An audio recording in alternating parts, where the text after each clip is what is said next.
Once upon a time, the infamous rover Reynardo plundered the floating isles. Then his mother called him to her deathbed. "Swear to me that you won't die on the gallows," she rasped. Reluctantly, he swore. And he whiled away his days at home with music, cards, and wine. But the Emperor had changed. He'd been good once, a shy, almost humble toad. He'd built universities. Then people started whispering about mass graves in the woods, midnight rituals, victims screaming. The Imperial Ravens would round up entire villages, and no one ever returned. The Ravens had come to Ubar scouting for ancient books said to be of great power. But the librarians had hidden the books, so they'd burnt the librarians. The citizens, outraged, had driven them off. The Ravens had come back with dropships. The kid had fled with one of those books. He was brave and dumb and wanted to join the rebellion. And Reynardo had promised his mother he'd protect him.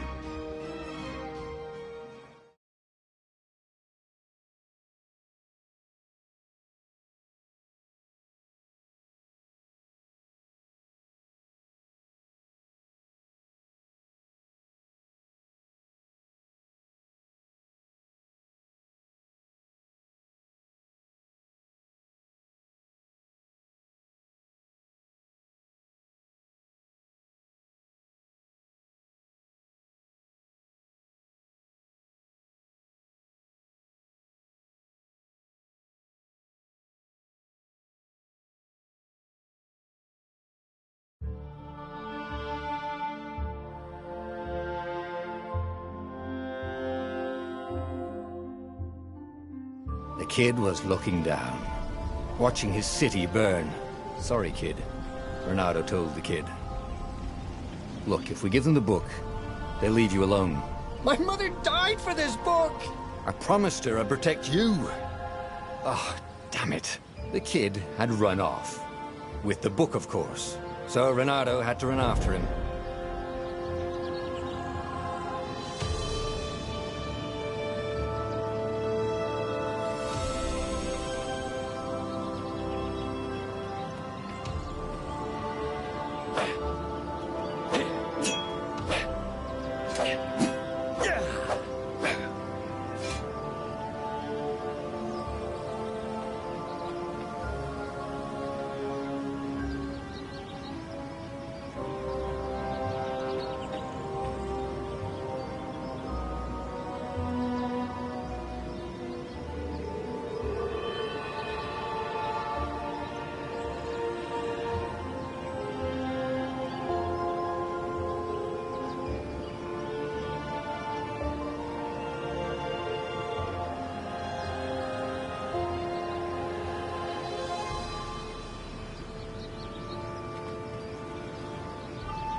The two ravens were staring at the kid like he was their dinner, which probably was what was in their tiny brains.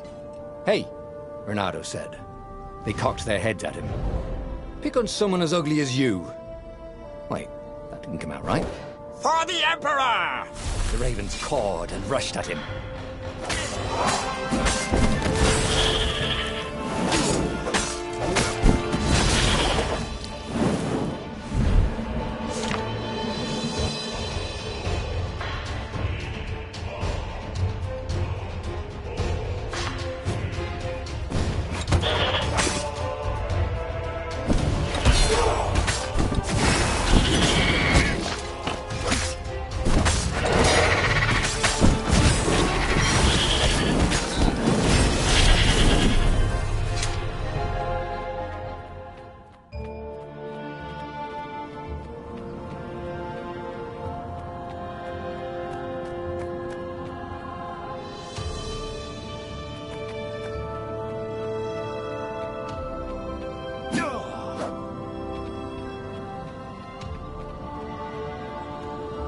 Dropship flew overhead.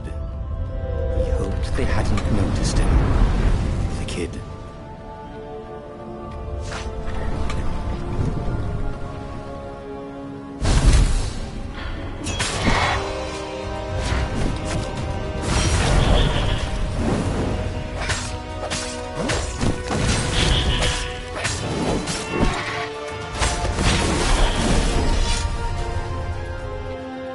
Oh, right. The Gate of Heroes. Someone's idea of a joke, making the Skyship Docks a gated community. You needed a hero's sword to open it. And the kid was on the other side of the gate.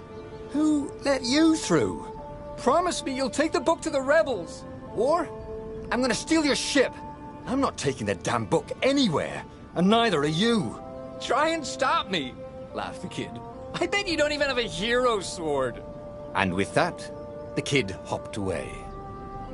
Had to hand it to the kid. He was an idiot, but he had guts. Where was Renato going to get a hero sword?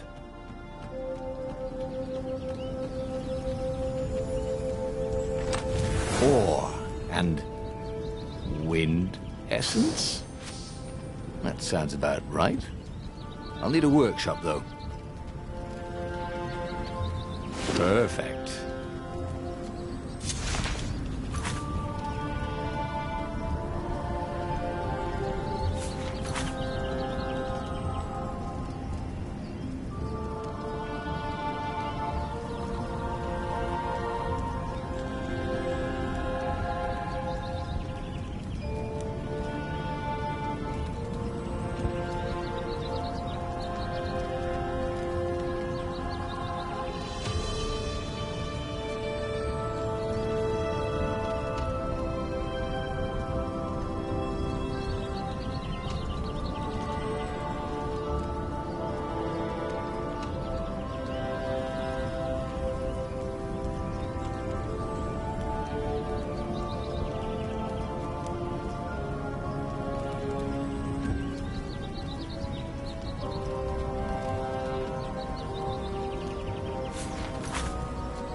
Hero sword.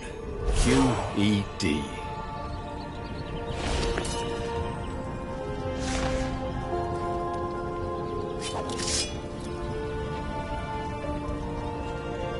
This is what he got for settling down and finding people to care about. The kid's mum had been a swell cook, and she'd laughed at Renato's jokes, even when he didn't know he'd made one. And then the ravens had come to burn her. And she'd made him promise to protect the kid. But she never told him where the book was. Just the kid.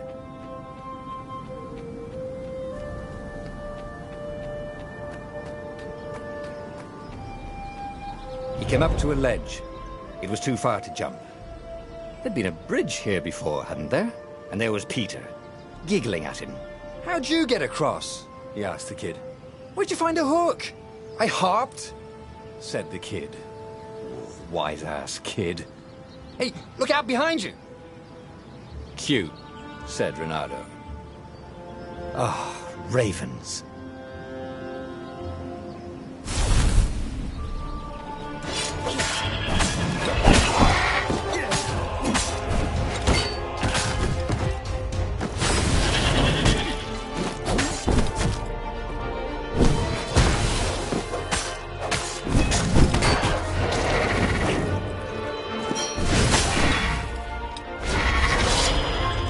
plan to talk some sense into the kid.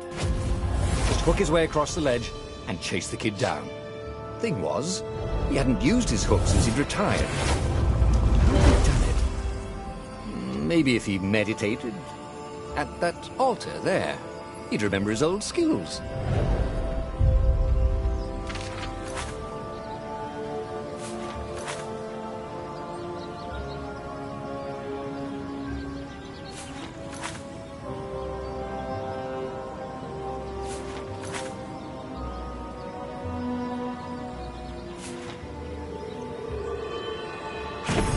Starting to come back to him.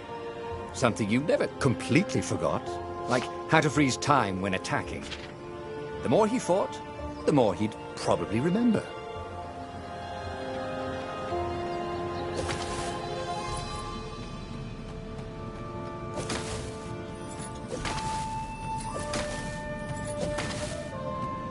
And there was the Farfarer. She was the fastest ship he'd ever known. She could do the Kestra run in 12 furlongs. Oh, so the salesman had told him. And something told him the kid was about to walk into an ambush. "Stop!" he shouted. "I'm not giving you the book!" shouted the kid, and took off. "No! Peter!" But the kid ran for it, and a goggler nailed him with its eye-beam.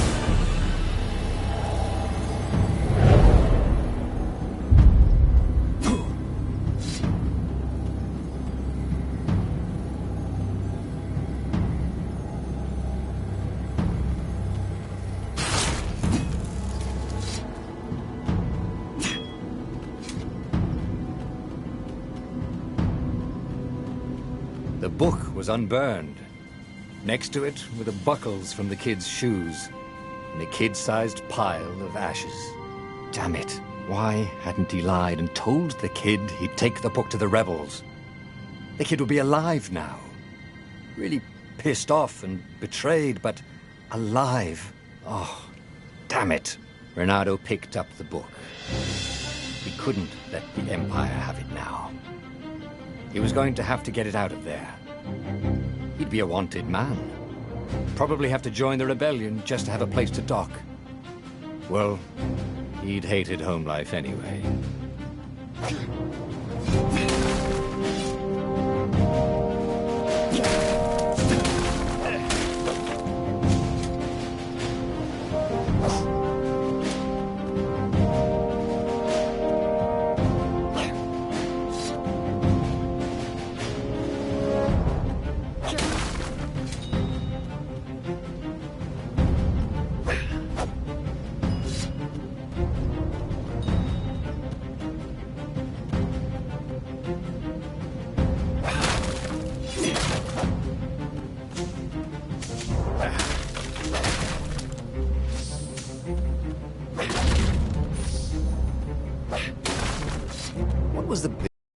His book anyway.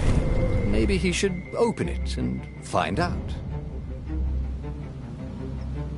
All that had been years ago. How many?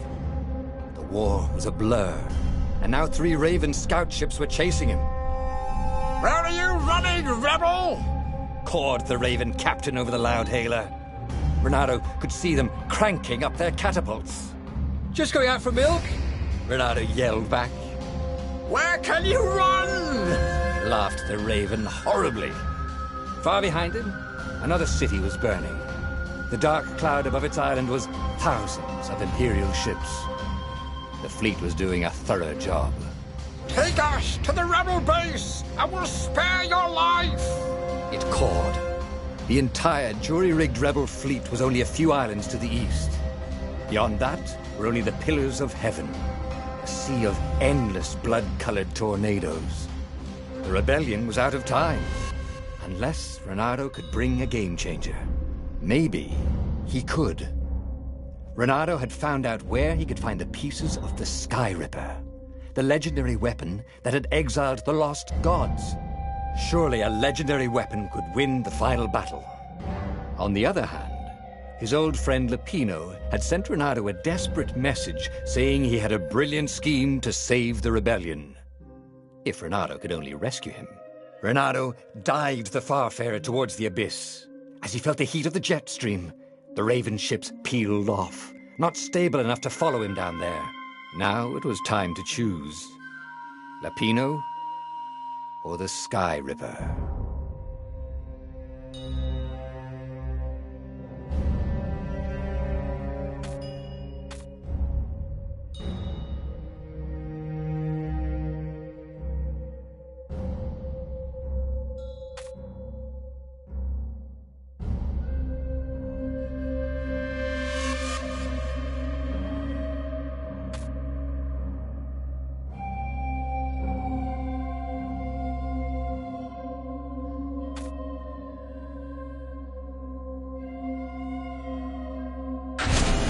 Every child knew about the Sky Ripper. The Transcendent Emperor had buried its pieces. What could have brought them to light? This Emperor, Isengrim III, had once been kind, but he'd gone mad. And now he was conducting secret, obscene rituals to bring back the lost gods. Had he, somehow, summoned the long-lost components of the legendary weapon out of the deep places of the earth? It was more than Renato could fathom. But if he could find a legendary weapon, he would use it.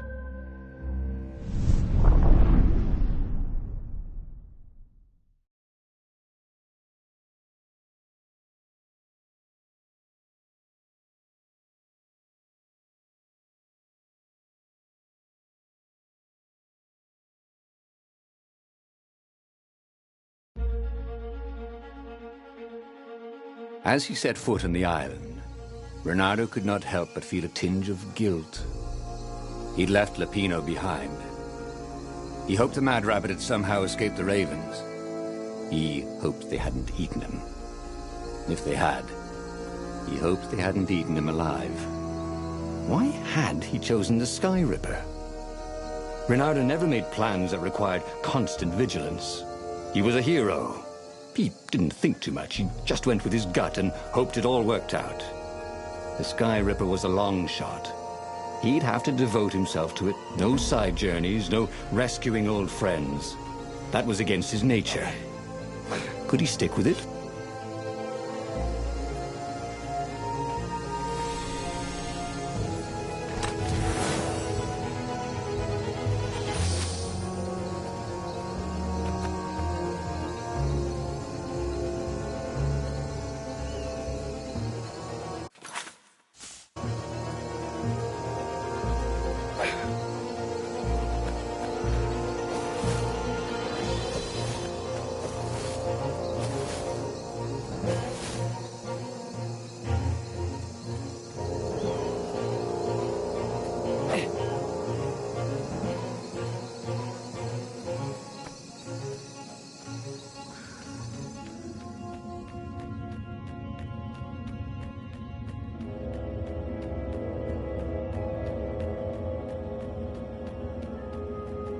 If I craft a sword now, it's going to be really short.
lever? That was new. Most people still use doorknobs.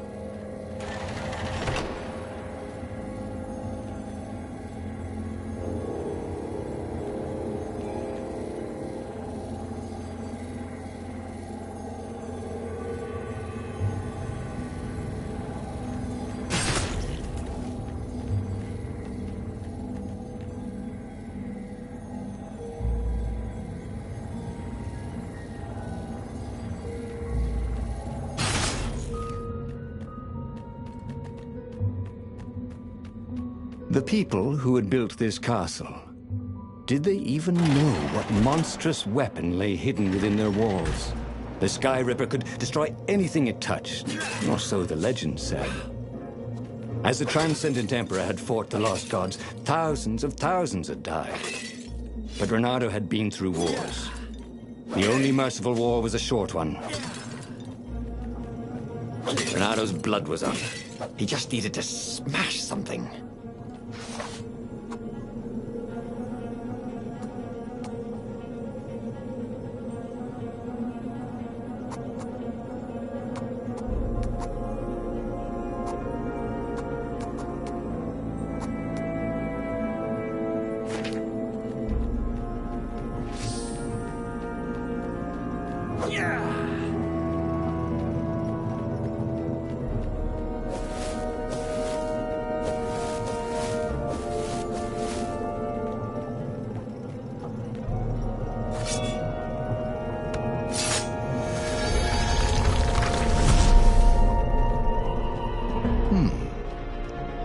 Hero Wall, Hero Sword, Ice Wall, Ice Cube.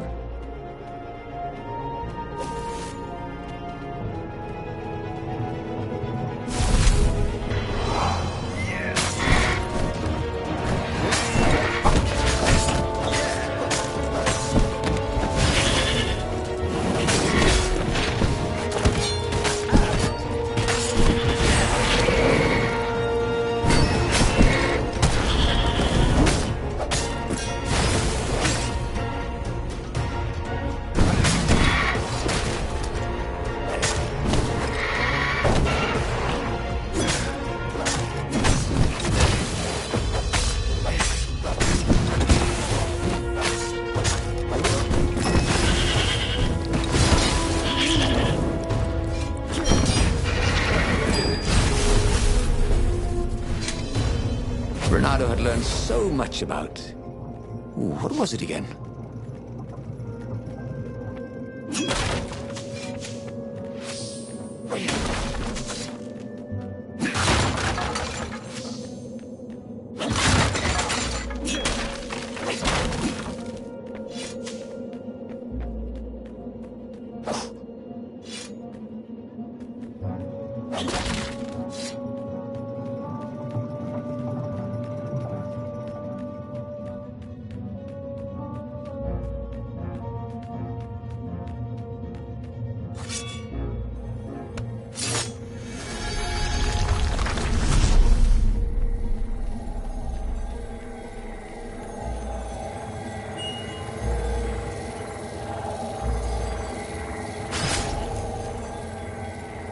Two eyes, good.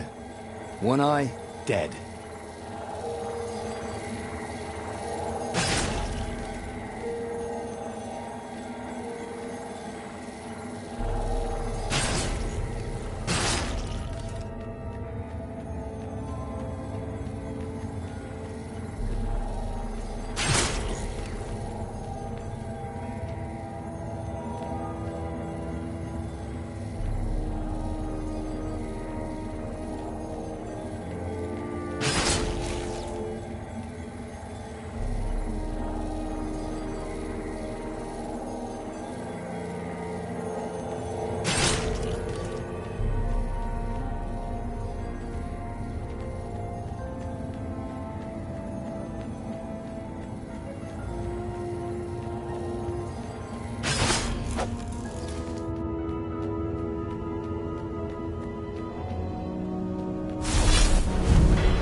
going to hurt. Actually, it already did.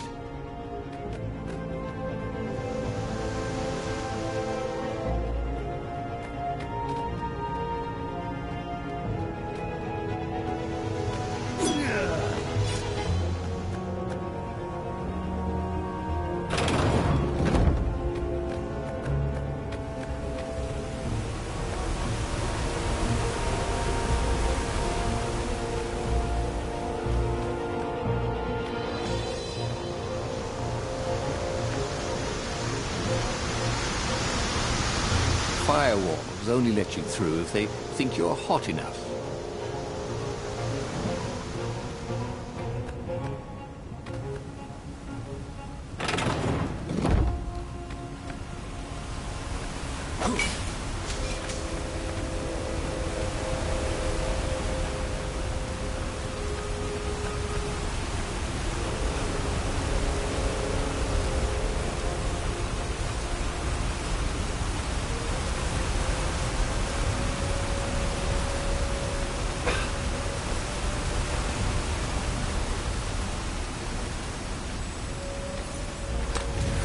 This chest had teaspoons stolen from every inn in Boreas. Oh, and something more useful.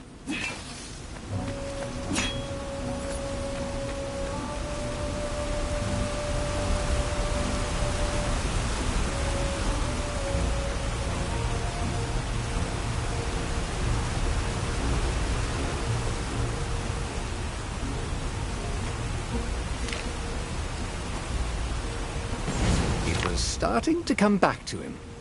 Something you never completely forgot, like how to freeze time when attacking.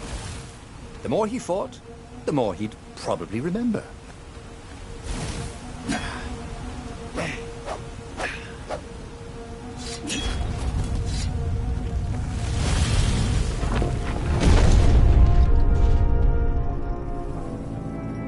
There it was. Skyripper's armature. The stuff that dreams are made of. Engineers' dreams, anyway. The device was intricate. No one alive had the skill to make a thing like it. How was it part of a weapon at all? He'd have to ask a scientist. First, he'd get the second piece. Skyripper had a heart, a core that had come to rest on the next island. Well, there was another island he could reach. Zenobia had just invaded it with her father's Raven battalions. She must be encamped there still. But fighting Zenobia now, that made no sense at all. He'd already sacrificed one friend to get this armature, was it? He didn't need to hurry to face her. She would find him.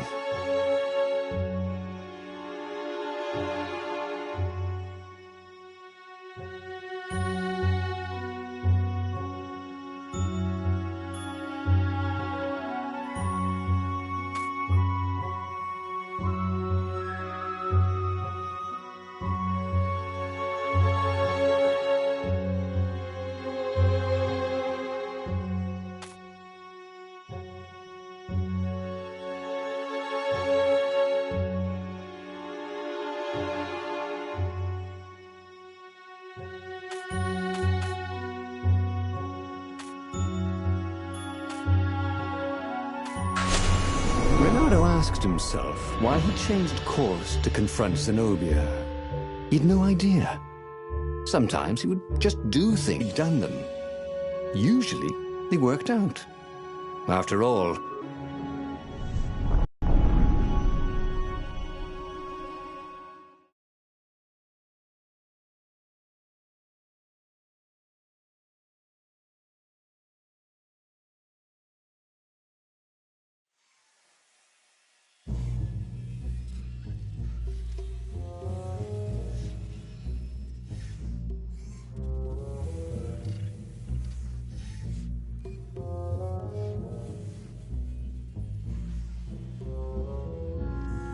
the truth is, though, he wanted to see her, wasn't it? It had been a dozen years since Swordfu School. He'd followed every rumor about her, every scrap of news. Not that he still loved her. After all, she was his enemy. No, it was solely because know your enemy. But it would be great to see her, even if they faced off across sword points, as they'd done so many times at school. The world was a less interesting place without her.